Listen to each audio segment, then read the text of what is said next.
Today, we're diving into a really strange and kind of unsettling paradox, a situation where the one person who is trained to keep you safe might be the very one telling you you're fine right when you're actually in serious danger. I mean, it just doesn't make any sense, does it? The expert, your instructor, is patting you on the back, saying you're good, at the exact moment things could be going terribly wrong. To really get why this happens, we have to first understand the invisible threat that everyone's up against. Okay, so that danger has a name. It's called decompression illness, or just DCI. And to wrap our heads around it, we've got to look at what happens when you're breathing under the crushing pressure of the ocean. It really all boils down to one gas, nitrogen. You know, the easiest way to think about DCI is to picture your body as a bottle of soda. When you're deep underwater, all that pressure is forcing nitrogen from the air in your tank to dissolve right into your blood and your tissues. And that's totally fine, as long as you stay down there. It's just like the fizz staying inside the soda as long as the cap is on tight. The problem starts when you release that pressure way too fast. So here's how a dive is supposed to go. As you go down, nitrogen dissolves into your body. While you're at the bottom, your body's just soaking it up like a sponge. Then, as you come up nice and slow, that same nitrogen just gently comes back out, travels to your lungs, and you just breathe it out. You don't even notice. It's a perfect, silent process.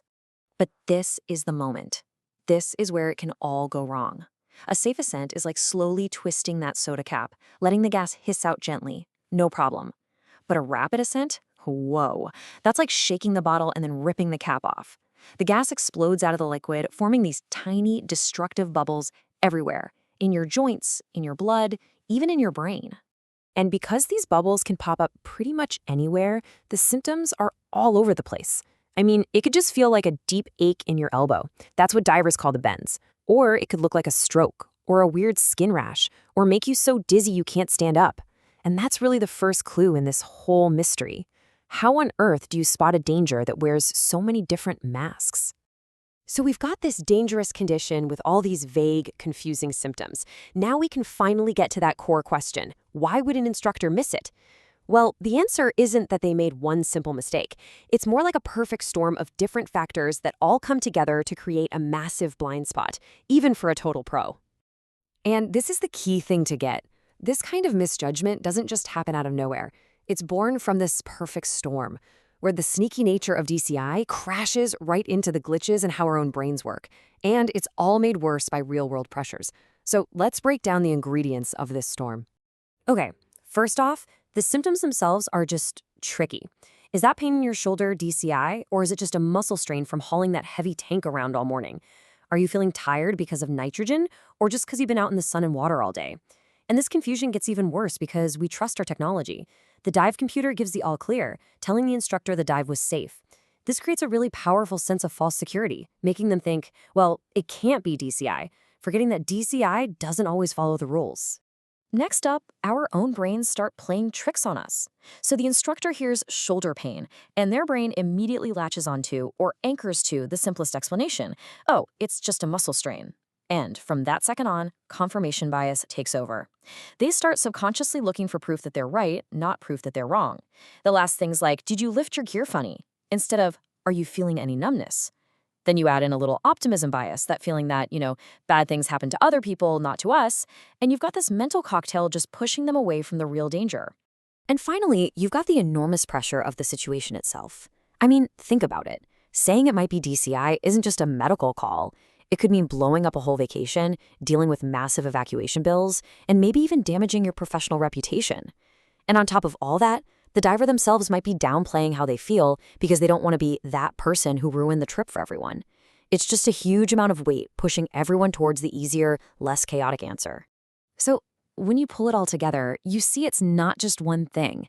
It's this dangerous feedback loop, right? The subtle symptoms plant a little seed of doubt. Our own mental shortcuts push us toward an easy explanation, and all these outside pressures basically reward us for picking the wrong one. Each piece of the storm makes the others worse, creating this powerful current that just pulls everyone toward reassurance, even when their gut might be screaming that something is seriously wrong. Okay, so if the problem is this complicated, messy storm of factors, how in the world do you fight it? Well, the solution, it turns out, isn't easy, but it is incredibly simple. It's all about having one clear, unbreakable rule that just cuts through all that psychological noise. This is the rule. This is the mantra that every single dive medicine expert lives by. And what it does is it completely flips the script. You stop trying to find reasons to believe it's not DCI. Instead, you just assume it is DCI until a doctor tells you it's not. It's about choosing to be safe over choosing to be right every single time. And acting on that rule is actually pretty straightforward. The second you even suspect DCI, doesn't matter how small the symptom is, the protocol kicks in immediately. You give them 100% oxygen, that is the single most important first aid you can provide. You get them drinking water, and you get on the phone with the experts like Divers Alert Network who know exactly what to do next. No waiting to see if it gets better, no second guessing, you just act. And really, when you get down to it, this isn't just a lesson about scuba diving.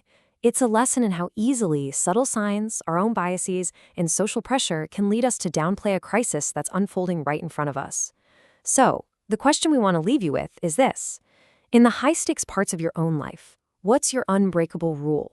What's that final safety check that helps you cut through all the noise and make the safe call, even when it's the hardest one to make?